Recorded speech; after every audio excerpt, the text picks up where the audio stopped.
अस्सलामुअलैकुम प्यारे बच्चों, आज हम मराठी में स्वर आणि मात्रा ये सीखेंगे। स्वरांची मात्रा कोणती आहे, काय आहे, आपण ते आज बघूया आणि शिकूया।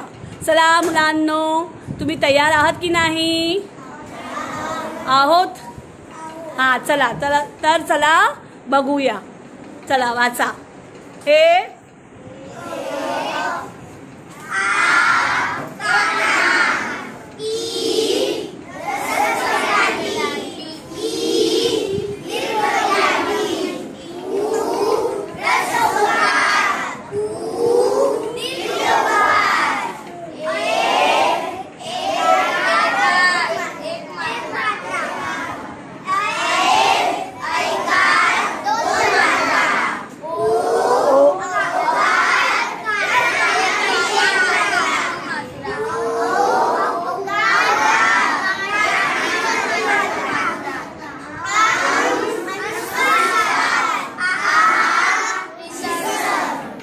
व्हेरी गुड, शाबाश, खूप छान।